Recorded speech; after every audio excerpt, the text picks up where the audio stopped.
Добро вечер. Четврток 22 часот, време за емисија во Центар на YouTube. Јас сум Васко Кефтов, почитувани гледачи, вие сте на истинското место. Зошто? Бидејќи во наредните 40-45 минути и вие и јас имаме право да знаеме вистината. По 2 недели пауза, 2 интервјуа со Трифон Костовски, 2 интервјуа со Мирољуб Петровиќ, поради годишен одмор, политичка анализа. Се собра многу работи. Договорот со Бугарија, протестите, почетокот на преговорите со Европската Унија и сите тие работи ќе се обидеме да ги анализираме вечерва и наредната недела, или во недела во 22 часот. Почнуваме, останете со нас некаде 40-45 минути, сигурно нема да зажалите. Понекогаш кога од страна ги гледате работите, многу појасно ги гледате работите. Ова што се случуваше во Скопје, овие 5, 6 или 7 дена протести по скопските улици, бидејќи кога ги гледате на некоја далеченост или растојање од 500 или 600 километри, всушност многу појасно може да видите што станува збор, кои се мотивите, кои стои позади, како се реализира сите тие процеси. Тука суштината дека тие протести не беа референдум дали ние го прифаќаме или не го прифаќаме бугарскиот договор, туку беа референдум дали ги сакаме или не ги сакаме бугарите, бидејќи тој договор веројатно преку 90% од луѓето не го има ни прочитано. И тој договор, ако беше договор со Србија, веројатно ќе го поминевме или ќе пратиме многу полесно отколку што ќе префатевме договорот со Бугарија. Ќе префатевме многу полесно ако беше некој договор со Финска. Ние всушност на тие протести или овие 10 или 15 дена кога се тресеше Македонија, кога македонската јавност или тој македонски гнев кон се што е бугарско беше избликнат на површината, ние имавме референдум дали ги сакаме или не ги сакаме бугарите. Како оние анкети што ги прават, кои од нашите соседи најмногу ги сакаат, велите србите 70 и нешто. Ако ги нема албанци, тогаш повеќе од 90% од македонците ги сакаат србите. Всушност овие протести нас ни бе референдум дали ги сакаме или не ги сакаме бугарите. Дали сакаме воопшто да преговараме или да не преговараме со бугарите. Не дебатиравме дали сакаме некои делови на договорот или не сакаме некои делови на договорот, туку ние априори покажавме дека не сакаме да преговараме со бугарите. Априори покажавме дека тоа што го прават бугарите не го прифаќаме. Дека тој начин на комуникацијата со бугарите е неприфатлив за нас. И тоа е поуката која треба да се извлече од овие протести. Длабоки се раните во македонското ткиво, во македонското општество, македонската јавност од начинот на комуникација со бугарите. Веројатно и бугарите имале на таква длабока рана некаде до пред 20 или 30 години, кога во состав на Титова Југославија ние бевме американци за бугарите, и се тоа ние приказни две червени, чорапогашти, дънки, дъвки, така натаму, колку нас направеа супериорни во однос на бугарите, толку правеа фрустрација кај бугарите.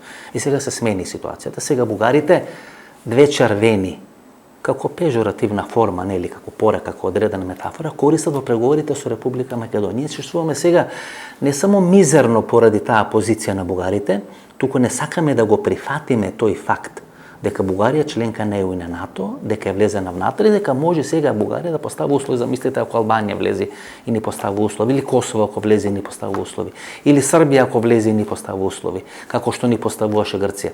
И тој е проблемот на Европската унија, кога дозволувате вие тие соседски драми, драматики, фрустрации, отворени длабоки, незарастени историски рани, да можат емотивно да бидат користени во разни политички пазарења, разни политички процеси, дали ќе дојдете на власт или ќе паднете од власт во Бугарија, зависи од тоа каков однос ќе имате во однос на македонското прашање. Иста е ситуацијата и во Грција, иста е ситуацијата и во Република Македонија. Замислите, јас потекнувам од Егејска Македонија. Значи, јас сум растен со напал бомбите, со Грамо, со Вичо, со тие зверства што ги правеле енглезите, американците кон населението кој живеело во Егејска Македонија. И сега се емотивно да размислувам, нема кафе да треба да испијам со американци или со енглези, меѓутоа ако размислувате рационално, ако наместо иднината ја гледате, односно наместо минатото ја гледате иднината и пробувате рационално да ги поставите работите на масата, тогаш се обидувате да ги оставите некои болни рани, болни процеси позади себе и да може да се движите напред. И ако ние останеме заглавени во одредени процеси, тогаш остануваме длабоко заглавени во минатото. Мито во тоа нашо минато ние не наоѓаме премногу светли моменти. Ние не сме направиле прва држава на Балканот. Не сме направиле ни втора држава на Балканот. Сме направиле последна држава кога елиминираме Косово, која направи држава некаде во 10 години, или Црна Гора, која возобнови државата, иако со Берлинскиот конгрес 1878 година Црна Гора беше формирана како држава.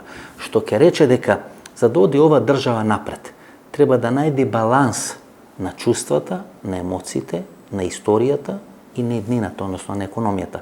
Ако не биде направен тој баланс, тогаш овој референдум, што беше по македонските улици, дали сакаме или не сакаме да разговараме со бугарите, а не за што разговараме со бугарите, тоа ќе стане еден начин на функционирање на македонското јавно мнение или на јавно мислење или на македонската јавност и секогаш во клучни моменти, наместо тоа да можеме да го контролираме, ние всушност ќе треба да огасиме пожарот од таквите изблици на јавно мислење во Република Македонија.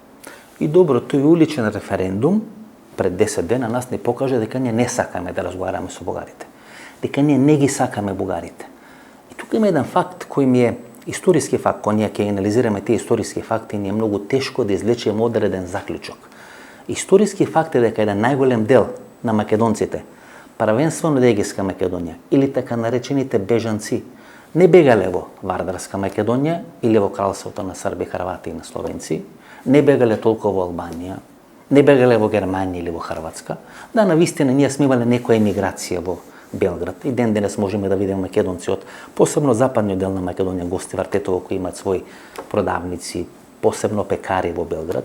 Сме имале економска емиграција во Влашко или во Букурешт, меѓутоа во најголем дел бежанците од Егејска Македонија, еден дел дошле во Битола, еден дел дошле во Струмица, тоа е оној Кукушки регион кој е доселен во Струмица, па Зоран Заев, Борис Трајковски, така натаму, унијатската линија која доаѓа од Кукуш во Струмичкиот крај или во Струмичкиот регион, затоа и Струмичкиот регион последен се приклучува кон тогашното кралство на срби, хрвати и словенци, дури после Нејскиот договор 1919 година, значи поминува Вецарскиот договор, па доаѓа Нејскиот договор, па дури една година после целата територија на Македонија, на Вардарска Македонија се приклучува кон кралството на срби, хрвати и словенци, меѓутоа најголем дел од бежанците одат во Софија, одат во Бугарија. Дури според книгата на Костенцева, некаде почетокот на минатиот век, во Софија повеќе од 70 или 80% од населението биле македонци.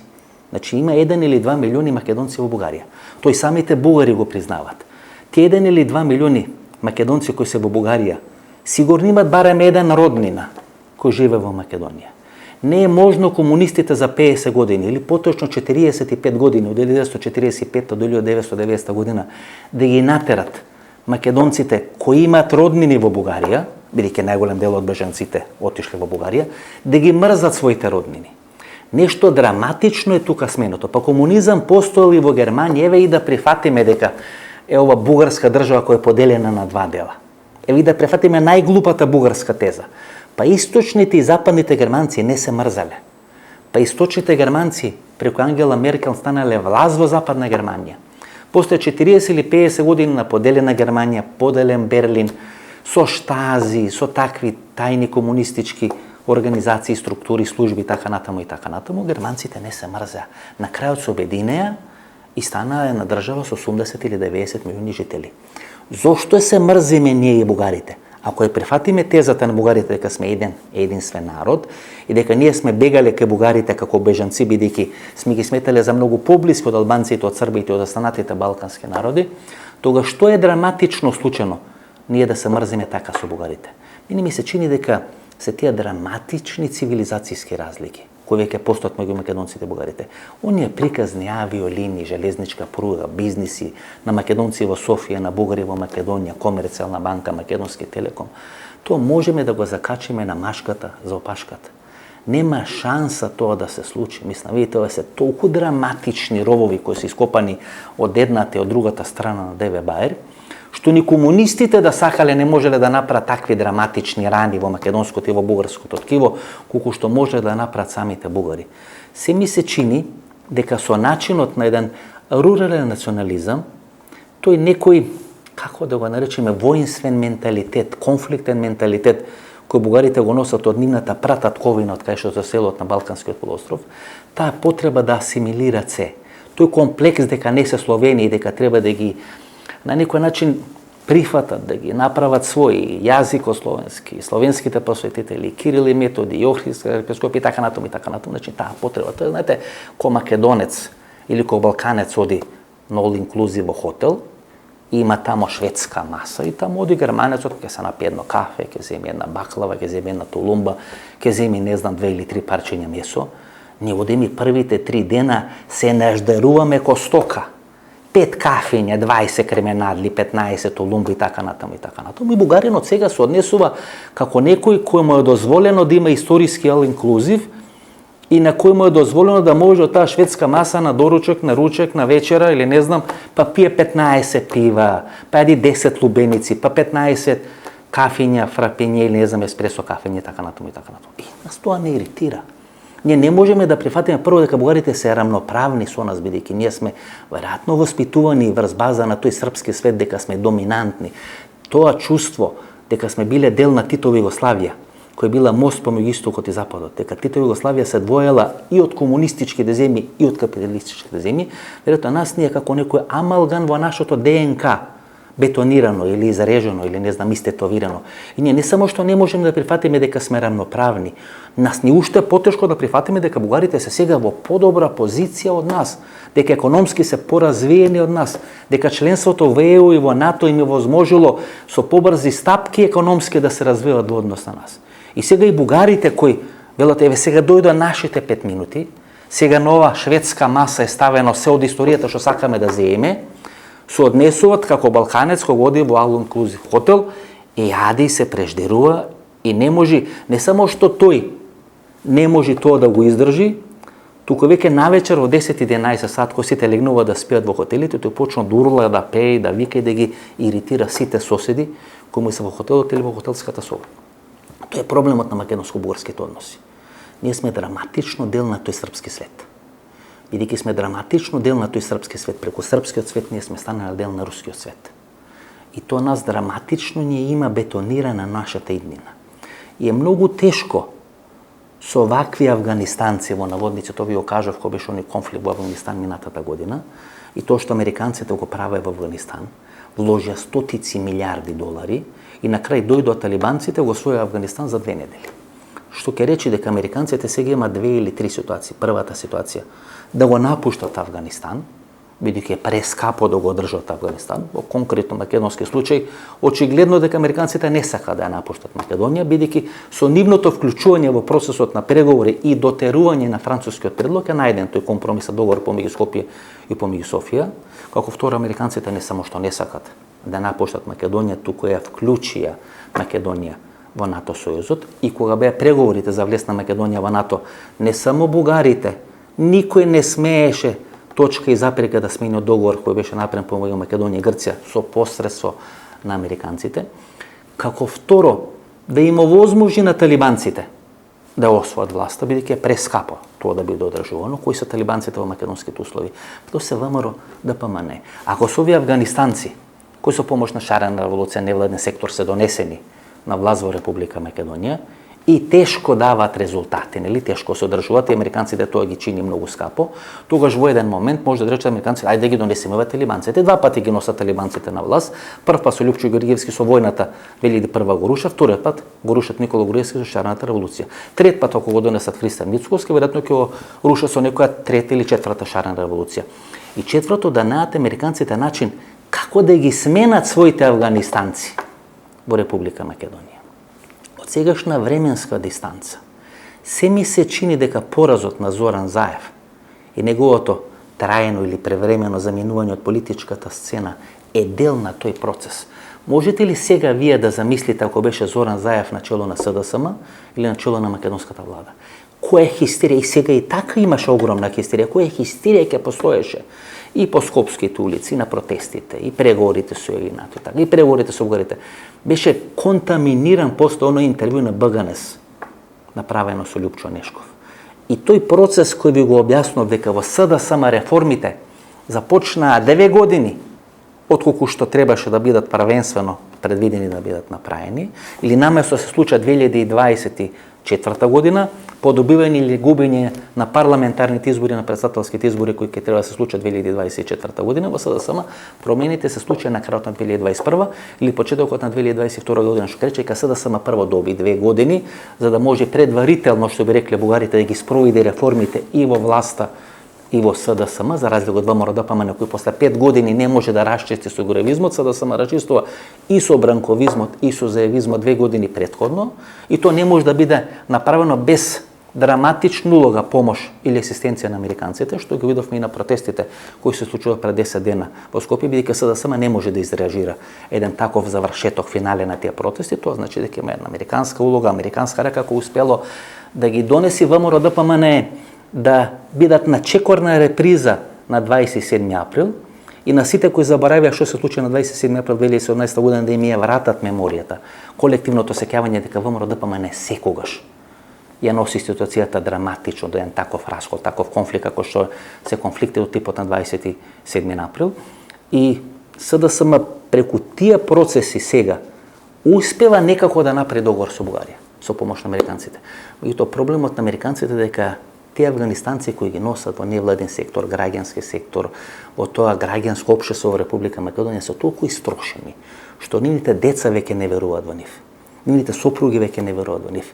Драматично е потребно на американците да го ресетират моделот кој е во Република Македонија. Тоа многу тешко се случува, знаете, американците тоа ви го објаснувам се како одреден брод крузер кој тежи 50-100 тона и трга од Њујорк до Лондон и на патот по таа траекторија која им е зацртана од Њујорк до Лондон има некој браној 10 или 15 метри и секој нормален брод или секоја нормална држава која ќе види такви бранови на патот скршна малку лево или скршна малку десно, бидејќи овие се империјална сила, тие директно одат на брановите. Тоа е американската политика. Тешко прифаќа дека имат направено погрешни проценки со граѓански сектор, погрешни проценки со политички партии, погрешни проценки со финансирање на медиуми, погрешни проценки со финансирање на одредени политички структури и така натаму и така натаму. Ивалам има три опции. Првата опција е да дозволат талибанци да дојдат на власт, тоа значи воскреснување на агоравизмот. Агоравизмот преку Сашо Мелков и Никола Груевски го ставија на црна листа за криминал и за непочитување на Преспански на Охридски рамковен договор. Втората варијанта е да се повлечат од Авганистан, односно од Македонија како што се повлекува од Авганистан. И третата варијанта е да ги направат афганистанците во наводници или проамериканските сили капацитетни сами да се справуваат со сопствените талибанци во Република Македонија. Ако успеат тоа да го направат американците, ќе помогнат многу на Република Македонија. Дали е добар овој договор со Бугарија? Знаете, овој договор со Бугарија како и сите договори, договорот со Грција, Преспанскиот договор, рамковни договори така натаму и така натаму, тие се договори како кредит. Вие сте среќни кога ги добивате парите од кредитот, ви легнуваат на сметка, гледате тамо 10, 20, 50 илјади евра, сте среќни, парите ве топлат, и сте нестрикни кога треба да ги враќате каматите или ратите на тој кредит. Така и со овој договор. Ние сме стрикни сега, нели, бидејќи со помошној договор ги отпочнува преговорите со Европската унија, меѓутоа ако не го искористиме како што треба кредитот, ако го искористиме на лумпување, на купување, на луксус и така натаму, тогаш кога ќе дојде да ги враќаме каматите и ратите, не само што ќе бидеме нестрикни, тука влеземе во големи финансиски проблеми. Бидејќи кредит се зима или кредит се добива за да може да ги извртите парите, да ги оплодите парите, да може после да го вратите кредитот. И тоа е тој баланс помеѓу историја и иднина. Историја кај што вие оставате на страна или се договарате околу одредени историски прашања, жртвувате дел на историски прашања, добивате одреден капитал, добивате одреден кредит и тој кредит го инвестирате во иднина, Европска унија, НАТО и така натаму, кои треба да ви донесе одредени инвестиции кои треба да ја подобрат живеачката во Република Македонија. Ако вие тоа не го направите, ако ги профуцкате парите на пензии, на плати, на добивање на избори и така натаму, тогаш договорот не само овој, туку сите други договори се канта тропа договори, бидејќи џабе сте ги правеле договорите. Договорите ги правите, дојдете напред. А не ги правите договорите да бидете заглавени во балканското блато. Ова е еден асиметричен договор, како ги нарекуваат асиметрични договори. И ако вие меѓу редови ги гледавте моите емисии, јас ви кажав пред 2 недели дека некаде почетокот на мај месец во Македонија во тајна посета доаѓа главниот советник на Емануел Макрон. На тие средби или повеќе часовни разговори со главниот советник на Емануел Макрон се договорени сите прашања помеѓу Скопје и помеѓу Софија и направен е францускиот предлог. Гледате техниката на тие асиметрични договори. Таков е договорот од Охрид 2001 година. Таков е и Преспанскиот договор, кога двете страни во одредени фази на развојот или на процедурата различно го читат договорот. Така и ние албанците различно го читаме договорот од Охрид 2001 година. Така и ние грците различно го читаме Преспанскиот договор. Сега грците се незадоволни и чека само да заврши процесот на преговори со Бугарија и на почетокот на преговори на Македонија со Европската унија. Јас очекувам дека некаде на почетокот на есента ќе добиеме одреден список на работи кои не сме ги исполниле врз база на прифатените обврски од тој договор во Преспа, кој беше потпишан помеѓу Република Македонија и Република Бугарија. Значи на тие средби со главниот советник на Макрон ние сме ги договориле сите детали. Со одредени детали од тие средби и тие разговори има отидено во официјална или тајна посета во Софија. И таму е направен францускиот предлог. Францускиот предлог е направен така да може да помине во бугарскиот парламент, бидејќи во бугарскиот парламент има одредена декларација и таа декларација може да биде ставена ad acta само ако биде усвоена нова декларација, а тоа е усвоење на францускиот предлог. Од кога е усвоен францускиот предлог со одредени елементи што им одговара на бугарите, тогаш имаме македонски став дека ние не го прифаќаме тој француски предлог. Тоа го кажува и Ковачевски во Брисел, тоа го кажуваат и дел на партиите кои се дел на владината коалиција во Република Македонија. Тога со учество на германскиот канцелар, американскиот министар за надворешни работи, ние де факто го дотеруваме францускиот предлог, односно го враќаме на првичната ситуација или на првобитната состојба која е веќе договорена со главниот советник на Емануел Макрон. И тоа се тие техники во преговарање. Откако тоа е веќе направено, а бугарите го имаат усвоено францускиот предлог во нивниот парламент, ние го прифаќаме ревидираниот француски предлог кој де факто е усогласен уште во почетокот на мај месец на тие тајни разговори на главниот советник на Емануел Макрон со двојката преговарачи од македонска страна, тоа Бојан Маричич и министер за надворешни работи Бујар Османи. Тоа се асиметрични преговори. Затоа имате различни толкувања на одредени делови на тој договор од македонска и од бугарска страна. Прашањето е кого сакате вие да слушате. Сакате да ги слушате бугарските јастреби и да сте нестрикни поради изјавите на бугарските јастреби, да ги цитирате бугарските јастреби или да ги цитирате македонските официјални лица. Знаете, прашањето зошто повеќе би им верувале на бугарските јастреби, бидејќи се што кажеле изминатиот период излажале, а не би им верувале на македонските официјални лица. Асиметрични договори ви овозможуваат одреден историски договор да го толкувате на два различни начини. Меѓутоа, која читате бугарската министерка за надворешни работи Генчевска, таа вели дека тие ќе поднесат еднострана изјава. Еднострана изјава, значи дека ја поднесат само тие. И за таа изјава не стојат останатите 26 земји членки на Европската унија. Или како вели Генчевска, ние не го признаеме македонскиот јазик, но не можеме да им наредиме на другите 26 земји членки на Европската унија да го прифатат нашиот став. Што ќе речи дека Бугарија продолжува врз база на оној договор Лјупчо Ѓорѓиевски, Иван Костов 99 година, претходните разговори Киро Григоров, Жилјо Желев, да стои на она позиција дека договорите се подпишани врз база на македонскиот и бугарскиот јазик согласно уставите на двете држави. Што ќе рече дека македонскиот јазик за бугарите останал уставна творба, а не реалност, бидејќи реално за нив нели тоа треба да биде диалект на бугарскиот јазик. Меѓутоа Бугарија не може да ги натера останатите 26 земји членки на Европската унија да не го признаваат македонскиот јазик. И тоа е асиметричен договор кој од двете страни различно го толку тој договор. Или погледнете изјавата на Георги Прванов во 2 мандати председател на Република Бугарија. Човек кој по македонскиот вопрос беше соработник на бугарските служби, ниту еден соработник на бугарските служби, ниту Божидар Димитров, ниту било кој друг, не стигнал на таква висока позиција. Тој е архитект на овие односи помеѓу Македонија и Бугарија. Румен Радев, Корнелија Нинова, Слави Трифунов, тоа се негови деца кои излегле од неговиот чинел, па дури и оној човек кој е сега на чело на она социјалистичка интернационала, Сергеј Станишев. Се до конфликтот помеѓу Ѓорги Параванов и Сергеј Станишев. Сергеј Станишев важеше за човек кој е политичко чедо или рожба на Ѓорги Параванов. Сега тој Ѓорги Параванов вели дека со овој договор завршува можноста бугарите да се заместват или да се мешат во историските прашања во Република Македонија. Тоа сакаме да слушаме. Ние сакаме да слушаме што ќе каже Каракачанов. Не сакаме да слушаме што ќе кажат оние депутати на Бугарија. Не сакаме да слушаме што ќе кажат евродепутатите на Бугарија. Не сакаме да слушаме што ќе каже Генчовска и тоа нормално ќе кажат дека Бугарија сега влега во предизборен период.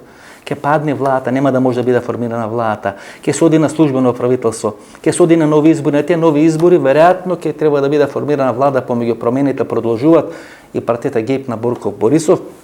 Меѓутоа начело на таа влада ќе биде или представник на промените продолжуваат, ако не биде Кирил Петков или Јасен Василев кој беше министер за финансии, или ќе биде Даниел Митов од партијата ГЕРБ.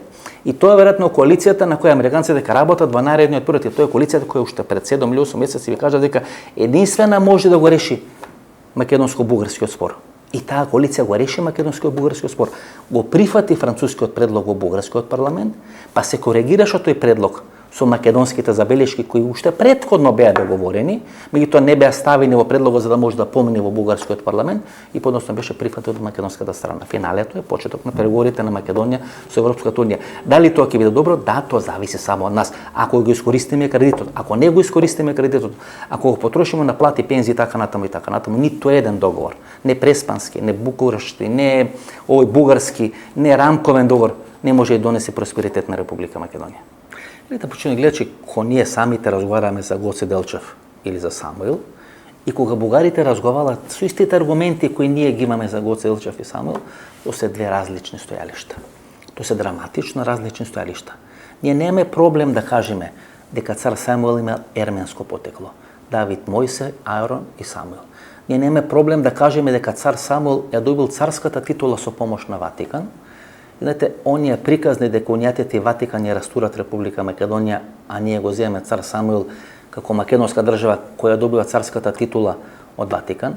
Ние самите кажуваме дека Василий II, българоубиецот, ја убива или ослепува војската на цар Самуил, и ако Василий II, българоубиецот, ја убива или осакатува војската на цар Самуил, што убивал македонци или убивал бугари, зашто не добил тогаш титула Василий II, македоноубиецот, а не българоубиецот? Ние самите го прифаќаме фактот дека богомилите потекнуваат од Самуил, дека неговата престолнина е во Охрид и во Преспа во денешна Република Грција, дека има одредена плоча која се наоѓа во Битолскиот музеј кај што пишува дека тој доаѓа на бугарскиот престол и така натаму. Но кога бугарите тоа ќе кажат, тоа станува хистерија во Република Македонија. Продаваме национални интереси, продаваме историја, продаваме нешто што е најсвето во Република Македонија. Па земете го примерот Гоце Делчев. Гоце Делчев потекнува од унијатско семејство. Тоа унијатско семејство се бори против грчкото влијание во Кукушката црква.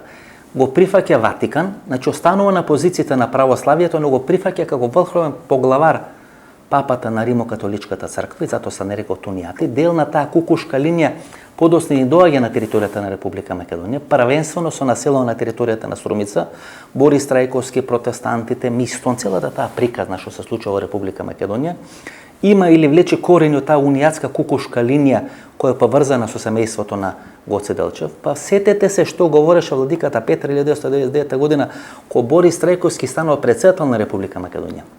Дека за него и за црквата е неприфатливо македонец кој не е православец да дојде на чело на државата. И подоцна вие се прашувате зошто македонците муслимани или торбешите, зошто ромите, зошто турците се албанизират, а не се македонизират како што тоа го прават бугарите. Па ние не прифаќавме македонец протестант да биде на чело на државата. Гледам сега тие црковни лица кои тога се бунеа против протестант на чело на државата, сега се главни промотори во црковните структури на овие процеси на протести против договорот помеѓу Македонија и помеѓу Бугарија.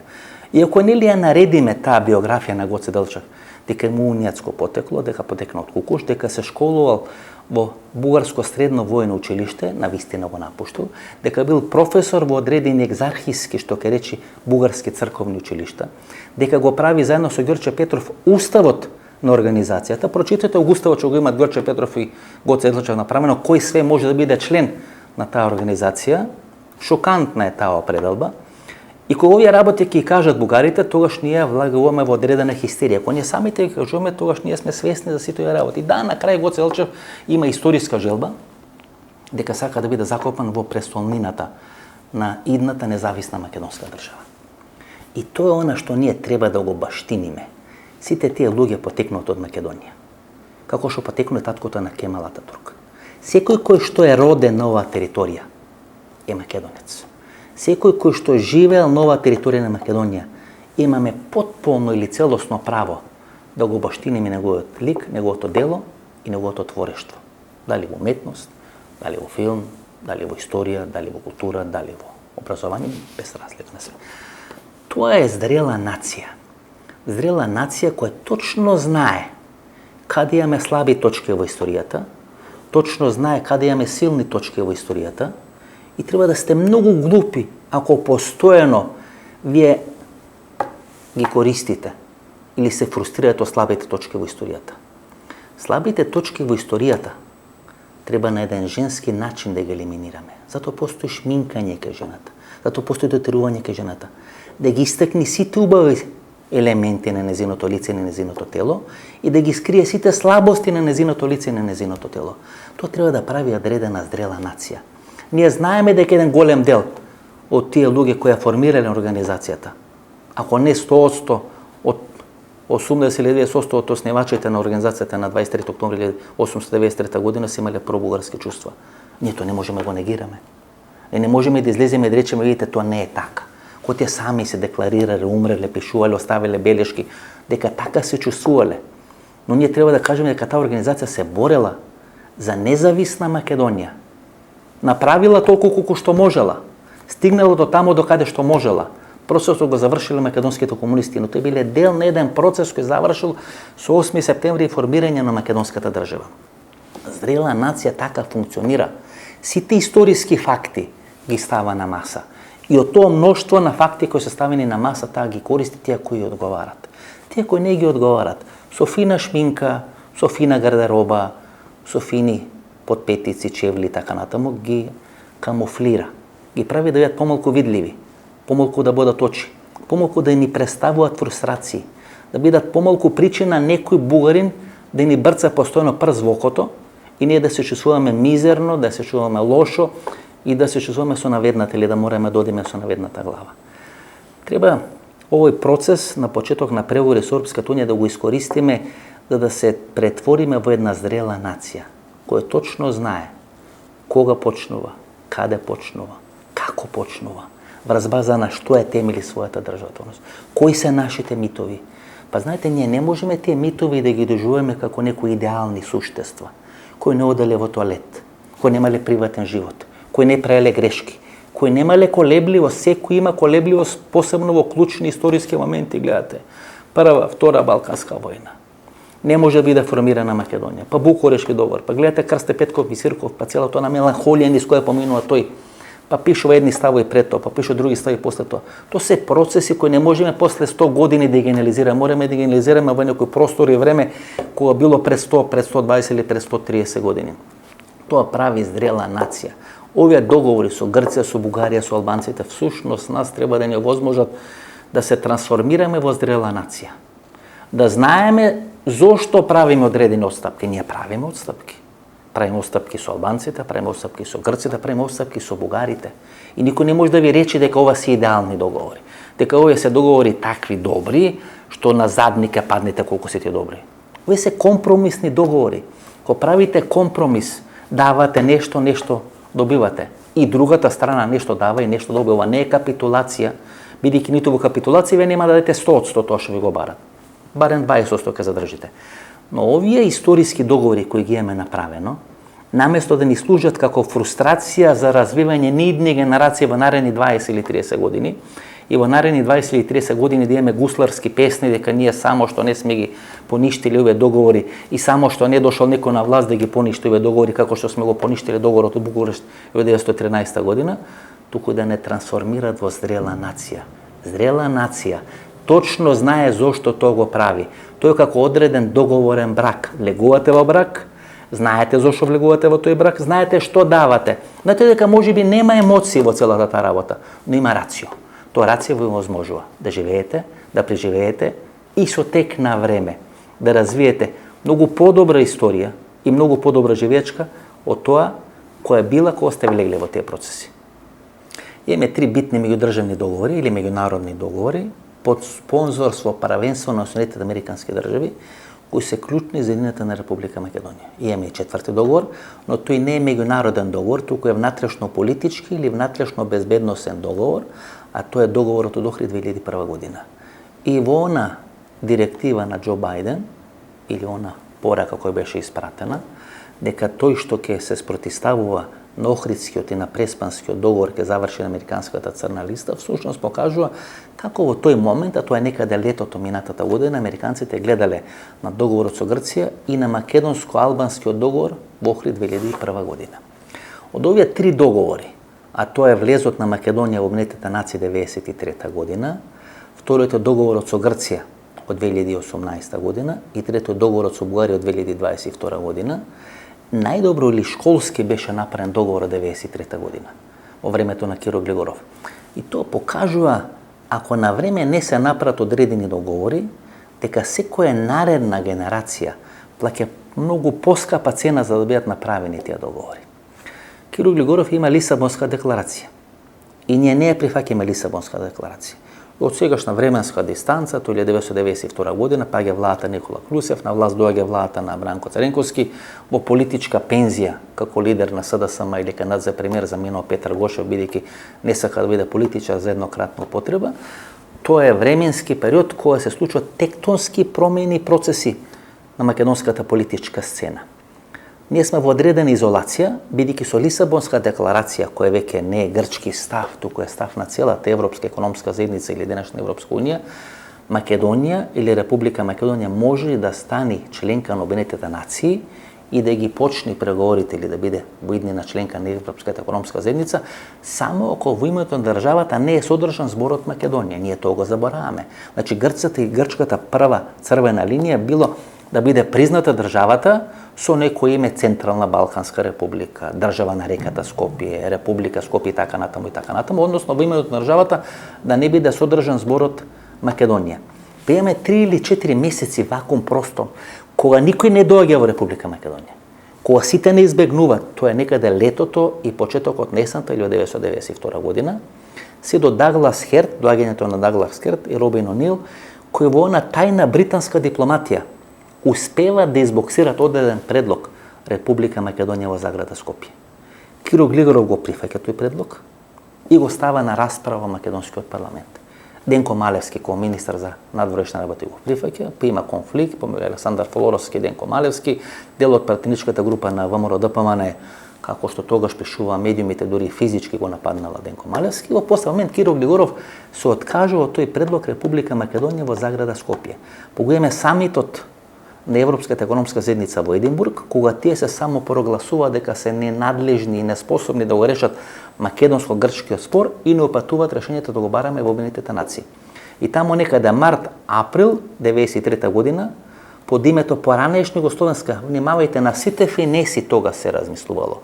Значи името под кое ние сме зачленети во Обединетите нации е поранешна Југословенска со мали букви, Република Македонија со големи букви. И тогаш има прослава на Скопскиот плоштад. Пее Славе Димитров. Пееме 2005 година кога добиваме кандидатски статус, исто така прослава на Скопскиот плоштад, или тоа што сега го кажува Антонио Милошевски, ако сме ги почнале преговорите со ЕУ, ако овој добар договор, тогаш зошто Ковачевски, Бојан Маричич и Бојар Османи не прават прослава на Скопскиот плоштад? Со порака, нели, народот е со ВМРО ДПМН, односно талибанците, а не е со афганистанците кои се октруирани како власт од страна на американската администрација. Па доаѓа договорот со кој ние ги регулираме односите со Грција, тоа е времената спогодба. Со таа времена спогодба, каде што исто така Киро Глигоров се откажува од одредени работи, а тоа е знаемето, малцинствата и така натаму, Грците прифаќа дека нема да ставаат вето на прием на Македонија во организација каде што тие членуваат, првенствено Европската унија и НАТО, под името поранешна Југословенска со мали букви Република Македонија. И доаѓа политиката Никола Груевски. 2008 година пред Букурешт се дадени пакет со 5 предлози на имења. 2 имења можеме да одбиеме ние, 2 имења може да одбијат грците. Имењата кои грците ги одбиваат, а ние ги прифаќаме, се Независна Република Македонија и Демократска Република Македонија. Имењата кои ние ги одбиваме, грците ги прифаќаат, се Горна Македонија и Северна Македонија, и останува средното име кое е прифатливо, нели, помалку или повеќе за двете страни, тоа Република Македонија во заград Скопје. Значи поминуваат колку тамо 16 години, од 1992 до 2008 година, и повторно нас не го враќаат името Република Македонија во заграда Скопје, со тоа име, со договор со Грција, да станеме полноправна членка на НАТО не 2020 или 2019 година, туку 2008 година заедно со Албанија и заедно со Хрватска. 16 години кои не ги имат изеденост кулците. И ние на крај не со име Република Македонија во заграда Скопје, туку со име Северна Македонија, кој е многу полошо од името Република Македонија во заград Скопје, дури многу полошо од името поранешно Југословенска со мали букви Република Македонија со големи букви, ние стануваме за име членка НАТО врз база на Преспанскиот договор. И тоа е резултатот и оставштината на тие 11 години владење на Никола Груевски. И секоја работа која нема да завршите денес, утре ќе завршите со многу поскапа цена. Та 2008 година, Имавме веќе 2004-2005 година признавање подуставно има страна на американската администрација. Само еден ден после победата на Џорџ Буш помладиот и добивање на втор председателски мандат, ние добиваме признавање подуставно име на Република Македонија од Вашингтон, Соединетите американски држави, и тоа требаше да ни послужи како одлична стартна позиција за финално решавање на договорот со името со Република Грција. Не го користиме тој момент, оставаме да помина 10 години и после 10 години добиваме Северна Македонија. Ако сега со бугарите не го решевме проблемот, некоја идна генерација, после 2, 3, 4 или 5 години, и тоа веќе не беше француски предлог, тоа веќе не беше бугарски предлог, тоа беше предлог за кој застана целата меѓународна заедница. Тука е проблемот. Ние веќе не расправаме за француски или за бугарски предлог, расправаме за предлог на меѓународната заедница кој е доставен до Република Македонија. Вие имате земјини и остави. Ако земевме, можеме да влеземе во процес на преговори, да смениме нешто, нешто добиеме, нешто изгубиме и така натаму. Ако тоа не го прифатевме, ќе не заборавија како што го заборавија Кипар. Кипар, еден дел на Кипар е влезен во Европска унија, второј дел на Кипар или Северен Кипар не е влезен во Европска унија. Ке бевме замрзнат конфликт. Прашање на безбедност, на проценка што ќе прави албанците, што ќе правеше Тирана, во кој правец која е целата разврска во Република Македонија и така натаму и така. Кога станевме запечатени во тој српски свет, како ќе се змлкневме и така натаму. Тоа покажува дека кога во одреден временски период на маса ќе ви бидат ставени одредени предлози, се потребни две работи. Прво, вие проблем не решавате ако не е созреана потребата. Или ако не се созреени условите да го решите тој проблем. Тоа исто како катаракта. Вие не можете да оперирате катаракта ако таа не е зрела. Тогаш ќе оштетите окото. Тоа е перден или на окото. Но кога ќе биде зрела катаракта, тогаш многу лесно ја вадите и човекот може да гледа после 2 или после 3 недели. Така се решаваат одредени проблеми. Се дека не е зрела ситуацијата и грешите проблемите, кога двете страни нема да бидат одеднакво изморени ние бидејќи веќе сме после 30 години изморени на тој пат на ЕУ, кон ЕУ и кон НАТО, изборени се бугарите бидејќи треба на крајот на годината да добијат 10 милиарди евра помош која им е неопходна во овие финансиски тешки времења или моменти за да може да преживе бугарската економија, бидејќи двете страни се изморени, бидејќи на Бојко Борисов му е неопходно да не биде ставен на американската црна листа и да биде на топол оброк 3 пати на ден, бидејќи Кирил Петков е донесен за да го реши тој проблем, е создадена одредена конјунктура, пензиониране Зоране, создадена одредена конјунктура да биде решен македонско-бугарскиот проблем. Ако не беше решен сега, не знам дали ќе беше решен за 1, 2 или 3 години. Може ќе имаше промена на власта, ќе дојдеш одредена рублја патриоти владина гарнитура на чело на македонска држава и тогаш русите ќе се продолжат целата она политика која водат во однос на Балканскиот полуостров изминатите 10, 20, 30, 50 или 100 години. Гледате на што се темели нивната политика. Вие имате Косово, ние ќе имаме Донбас.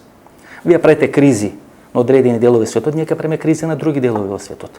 Нивната функција или главната задача е да покаже дека Европската унија не е функционална и дека Македонија не е функционална, како што сака да покаже дека Црна Гора не е функционална, се дека не стана членка на НАТО и не ги почна преговорите со Европската унија. Тоа е драматична потреба на Русија да покаже дека сите овие институции кои се доближат до нивната граница, тоа е НАТО и Европската унија, се нефункционални. Како ќе покаже дека се нефункционални? Така што ќе покажат и ќе прават одредени драматични политички или тензични ситуации во државите кои стана или сака да станат членки на Европската унија и НАТО. И овие се тие 3 договори. Според мене договорот за влез на Македонија во Обединетите нации беше најдобро одработен договор. Тоа покажува дека тогашната политичка номенклатура била на многу повисоко ниво пред 30 години, бидејќи се уште била голема влагата од СФР Југославија, се уште била голема уката или науката или знаењето или образованието од СФР Југославија. Се уште таа школа на Јосип Брз Тито, се уште кадрите на Јосип Брз Тито биле на власт, биле на клучни функции во Република Македонија, ние сме биле покапацитетни да спроведеме одредени процеси отколку што сме сега после 30 години. И тоа е хендикепот на македонската независност. Наместо ние додиме напред, ние назадуваме. И беше крајно време да скокнеме во возот кој ни гарантира шанси да напредуваме. Тоа не значи дека ние после почетокот на преговорите се ќе напредуваме, тоа зависи од нас. Но ако не скокневме во возот, ако останевме на станицата железничка во Зелениково, можеби никогаш повеќе немаше да помине воз. Можеби ќе поминеше подобар воз. И тоа е прашање на проценка, тоа е прашање на ризик. Гледате, така мислеле и турците во Северен Кипар, па останале 30 години заглавени. Така мислел и Ердоган, па сега сака да стане членка на БРИКС, бидејќи не може да стане членка на Европската унија. Иако Турција многу повеќе припаѓа на Европската унија со размена, со трговија, со турско население во Германија и така натаму, колку што може да комуницира со Јужна Африка, со Бразил или со некои други држави Во право сум бил, гледате кај историја чашата, со некои други држави со кои ќе комуницира во рамки на БРИКС. Ние не смееме да бидеме заложници на геополитичките проекти на соседните држави и на одредени геополитички или големи сили кои се во изумирање на Балканскиот полуостров. Тоа што ние треба да го направиме, да знаеме што сакаме, каде сакаме и колку сме подготвени да платиме оцената која треба да платиме, знаете. Ние во економијата учиме одредена лекција. Таа лекција покажува дека кога сте гладни и кога имате на масата наредено 7 или 8 лепчиња, намачкани со исто ниво на паштета, тие вредат исто пари кои вие би ги продавале на пазарот, бидејќи има исто количество на брашно, исто количество на вода, исто количество на труд, исто количество на паштета. Но кога сте многу гладни, вие сте подготвен за тоа прво лепче да платите многу поскапа цена, па и за второто лепче да платите поскапа цена. Кога се најадите за третото и четвртото лепче, веќе немате потреба да платите одредена цена. Тоа е Стюартовата доктрина или теорија. Вие сте подготвени да платите толку колку што имате потреба за нешто.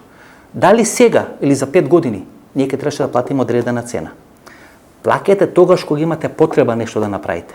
Бидејќи ако заостаневме и за Албанија, ако заостаневме и за Србија, ако заостаневме и за Косово, тогаш ќе немавме кој со кого ќе да се конкурираме. Немаше да има никој послаб, ќе бевме ние Молдова, ќе бевме ние и некоја разорена таму Украина.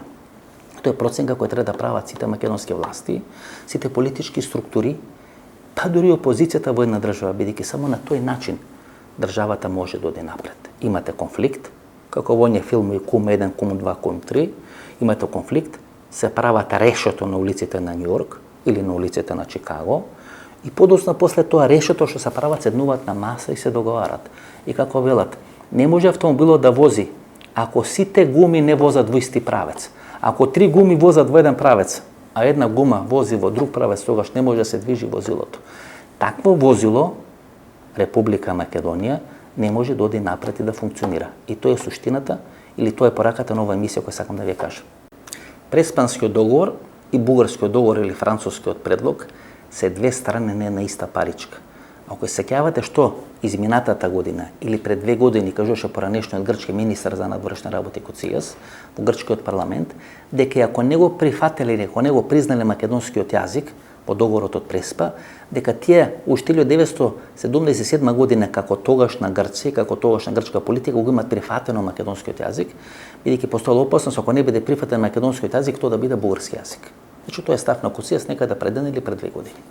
И ако ја слушате, ако читате сега Ганчовска, министерката за надворешни работи на Бугарија во заминување, таа вели дека во договорот помеѓу Скопје и помеѓу Софија или францускиот предлог е вграден и преспанскиот рамковен договор.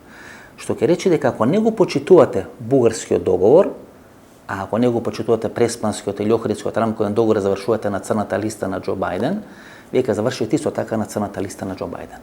И затоа се тие драматични терирање на македонската опозиција. Го извади народот на улица, го донесува до точка на реприза на 27 април, го донесува до точка на подсетување на сите оние кои заборавија како можеше да заврши Македонија ако успееше пучот на 27 април или упадот на македонскиот народ во македонското собрание, ако имаше жртва, ако имаше пролевање на крв, не дај Боже, ако загинеше за еден села. Ние тоаш бевме на граница или на работна граѓанска војна во Република Македонија.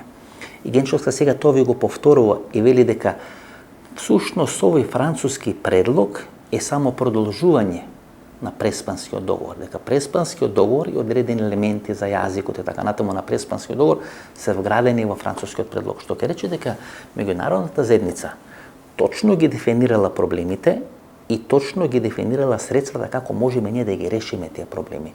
И затоа имаме драматични кршење во рамки на македонското опозицијско јадро. Гледате, тоа беше една финална битка, која јас од одмор или некаде 500 или 600 километри подалеку од Скопје гледав овие работи, тоа се гледаше дека оваа структура предводена од ВМРО ДПМН левица, нивните медиумски логистики, испостави, инфлуенсерки и така натаму, беа длабоко или дебело платени со одредени пари.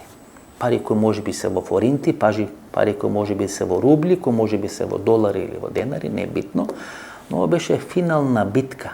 Ова беше да се биде или да не се биде за едната или за втората страна. Гледате, беше направено се од нивна страна овој договор да не биде успешен, бидејќи нивните кариери, нивните животи, останување во политиката, и имот капитал, завршување на топол оброк 3 пати на ден, зависи од тоа дали ќе биде или нема да биде потпишан овој договор, дали ќе биде договорено или нема да биде договорено. И тоа беа драматични моменти во Република Македонија, бидејќи знаете, губењето на вашата страна, губење на вашите привилегии. Дента кога Македонија ги почнува преговорите со Европската Унија, беше објавена вест за развод на Боркица Груевска или барањето за развод на Боркица Груевска од Никола Груевски. Јас обично не коментирам такви работи, бидејќи тоа се приватни работи и секој има право да прави во својот живот што сака, како сака и кого сака. Меѓутоа, тајмингот да биде таа вест објавена токму на денот кога Македонија ги почна преговорите со Европската Унија покажува дека всушност легуваме во еден процес кога треба да се расчистуваат работите во Република Македонија, кога следува период на разврски, политички, судски, законски и така натаму и така натаму. Пораката која Боркица Груевска ја праќа, веројатно може да се толкува на два начини. Првиот начин, еден дел на капиталот или имотот што е на нејзино име да не може да влезе во оној барабан на забранет или блокиран имот на Никола Груевски. И тоа е помалиот проблем. Втората порака која може да биде пратена е дека таа не верува дека Никола Груевски некогаш ќе се врати во Република Македонија, односно дека му престои период на животот сличен на животот на Ванчо Михајлов. Тоа е една работа. Втората работа која треба да ја разбереме тука во Република Македонија, или како вели Шојч, долази време чорке. Затоа ќе бидат главни битките кои ќе дојде на чело на Агенцијата за национална безбедност и главни ќе бидат битките кои ќе дојде на чело на обвинителството за организиран криминал. Бидејќи тоа што го помина Хрватска случајот Санадар, тоа што го помина Бугарија во времето на Бојко Борисов, повеќе од 130-140 убиства по бугарските улици, бидејќи бугарите тие проблеми не ги решаваат судски, туку ги решаваат на таков криминален или Чикаго начин, низ еден таков процес ќе помине Република Македонија. Мислите дека со Жан Митрев и аферата со Жан Митрев ќе заврши овој процес? Не. Има тамо крупни глави да бидат ставени на послужавник. Од пред 2 дена Македонија ги почна своите преговори со Европската Унија. Од пред 2 дена се е различно во Република Македонија во споредба со периодот пред тие 2 дена. Ние веќе сме ставени на таа патека и на траса на Европската Унија. Што ќе рече? Право, закон, криминал, тоа има да биде се санкционирано ако сакате да бидете дел на Европската Унија. Ако не сакате, не моравте да потпишете ниту договор со Бугарија, меѓутоа во моментот кога вие го потпишувате тој договор, вие всушност влегувате во процес, сакате или неќете да расчистувате со криминал, да расчистувате со корупција, да расчистувате со ваши блиски пријатели кои се олигарси во Република Македонија. Па тие олигарси 15 години го помага Никола Груевски и груевизмот во Република Македонија, само Македонија да не стане членка и на НАТО и на Европската Унија. Зошто? Бидејќи само во една таква држава која е недефинирана држава, тие може да трупат пари, тие може да трупат капитал. Така што ако некој мисли дека ќе извади случај на Жан Митрев и дека со тоа ќе ги маскира сите процеси и дека другите процеси ќе ги стави под маса и адакта, дека тоа не го гледат во Брисел, не го гледат во Вашингтон, не само што се лажи, туку покажува на таква политичка кратковидост и дунстерај, што веројатно нема ни местото во политиката. Македонија од пред 2 дена ќе мора да расчистува со се. Тоа ќе биде болен процес за власта, но уште поболен процес за опозиција, бидејќи целата ова опозицијска структура која е сега во Белата палата, кој што е запленет имот според судскиот случај во прва фаза на одлучување и се гледа крајот на политичката кариера. ВМРО ДПМН има еден проблем бидејќи не може да ја дефинира незината историска роља. Бидејќи тука не се постава прашањето дали ВМРО ДПМН ќе победи на следните избори. Тука се постава прашањето која е историската оправданост на ВМРО ДПМН. Која е историската роља на ВМРО ДПМН? Што ВМРО ДПМН сега може да понуди на македонската политичка сцена, ако вие сте против рамковен договор, ако вие сте против Преспански договор, ако вие сте против договор со Бугарија, ако вие ја исмевавте времената спогодба, ако вие бевте против приемот на Македонија и Уединетите нации под поранешна Југословенска Сомалија, Бука и Република Македонија, тогаш која е суштината на постојањето на ВМРО ДПМН? Ако ВМРО ДПМН ако ВМРО е формирано за да биде формирана независна Македонија, па во време на Ванчо Михајлов ги помеша улогите и брзините и почна да се мешат во бугарските политички процеси, затоа беа забранети 1934 година. Ако ДПМН е формирана за да може да се контролират одредени политички процеси во Република Македонија и на крај таа ДПМН е завршува со војната 2001 година и смената на Љупчо Горгевски, сега се поставува прашањето кој е ролјата на ВМРО ДПМН? Која е ролјата на таа политичка партија? Постои 5, 7, 8 до 10% од македонското јавно мислење кој е проруски настроено, кој е анти-ЕУ настроено, кој е анти-НАТО настроено. Тоа се првенствено гласачи на ВМРО ДПМН. И ВМРО ДПМН се носи на власт за да може да ги контролира тие структури на општеството, да може да ги контролира тие луѓе, да ги контролира тие процеси. Сега се доаѓа во една фаза кога тие 7, 8, 10 или 15% од тоа население кое ВМРО ДПМН не треба да ги контролира, всушност тие ја контролираат партијата. Дека лидерите на ВМРО ДПМН паѓаат од власт бидејќи не можат да им се спротистават на тие 10% од населението или од нивното гласачко тело, туку тие се толку гласни што може да контролират каква политика ќе води партијата. Со таква политика која партијата ја води врз база на потребата да ги задоволи тие 7 или 8%, прво, не може да добијат 50% неопределени гласови во Република Македонија, тоа е многу помали од проблем. И второ, со таква политика која водат, тие се секогаш во офсайд во однос на меѓународната заедница. Не може партија да дојде на власт, знаете, вие можете да го репризирате талибанскиот модел.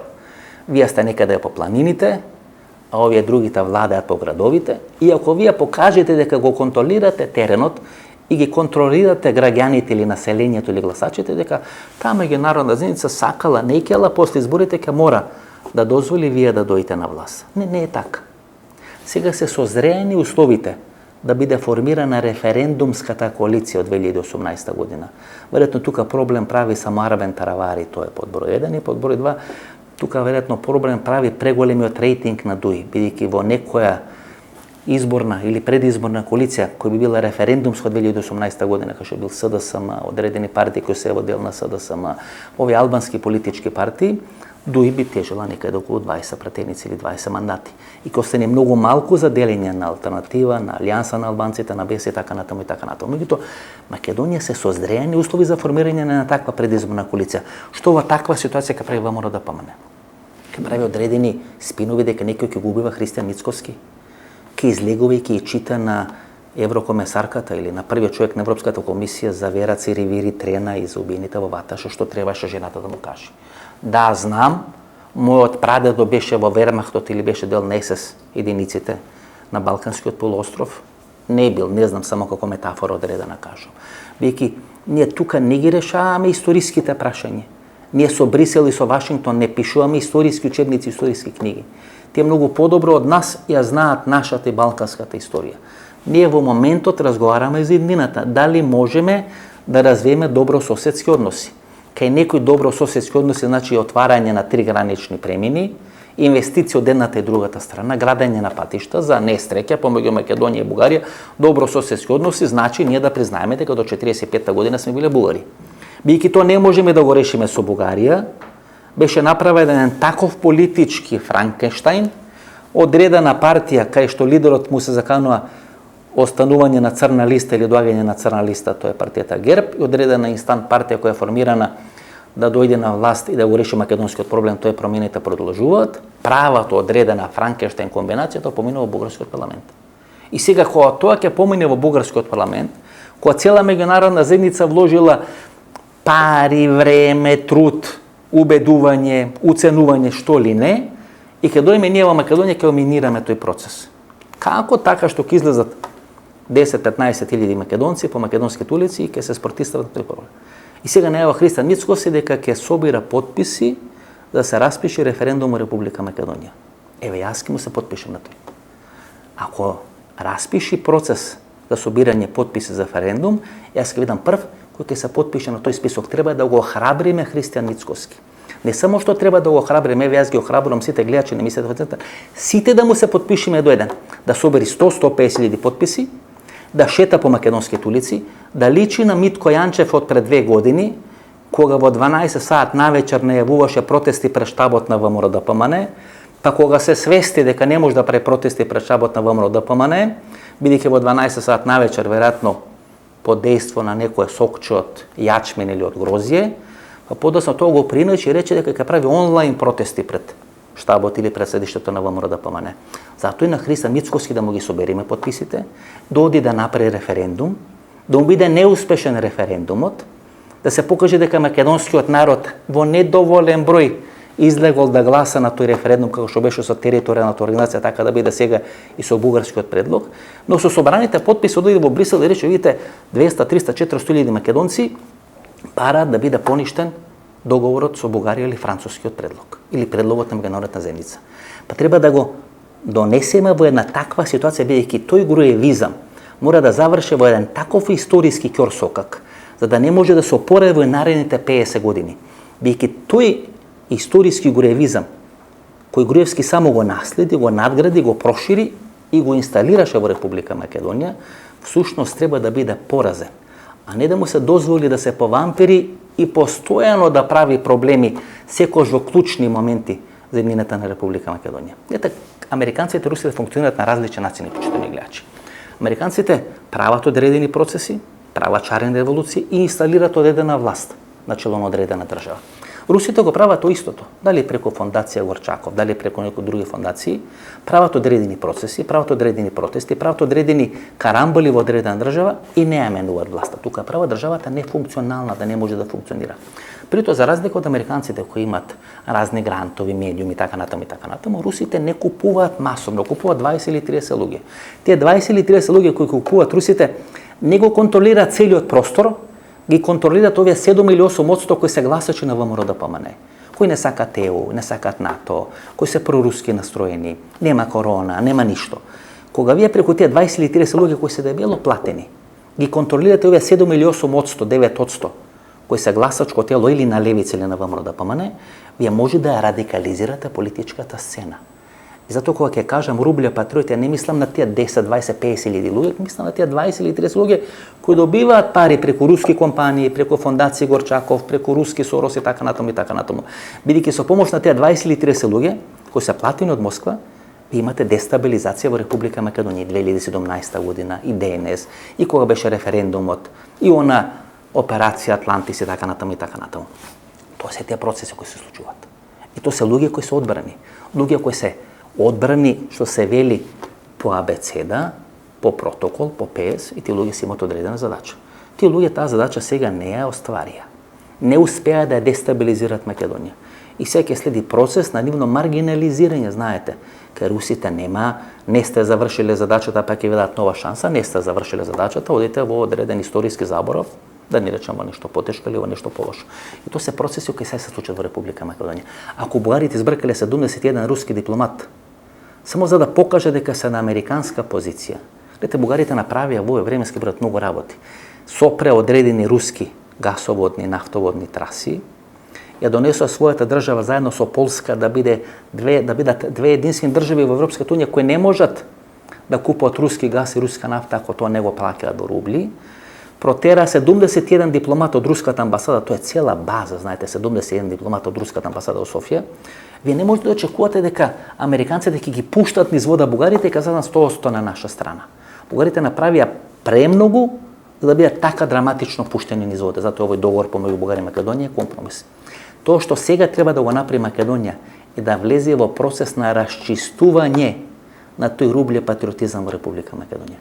Бидејќи ако не влезе во процес на расчистување на тој рубле патриотизам во Република Македонија, тогаш ова власт нема светла иднина. Знаете, еви да нема ова власт светла иднина во Република Македонија. Дали ние со рубле патриотизмот имаме светла иднина или немаме светла иднина? Тоа е работата која треба да ја одлучиме или тоа се работите кои треба сега да ги кажеме во Република Македонија. Бидејќи одредени малодушности од типот на Стево Пендаровски во клучни моменти нас не ни одат во корист. Две средби има помеѓу Ковачевски и Стево Пендаровски. Пред заменувањето на Ковачевски во Брисел. Не завчера, туку пред 15 или 20 дена, кога Ковачевски во Брисел вели дека не го прифаќа бугарскиот предлог. Пендаровски и Ковачевски го знаат предлогот. На првата средба се договорени околу финески детали за тој предлог.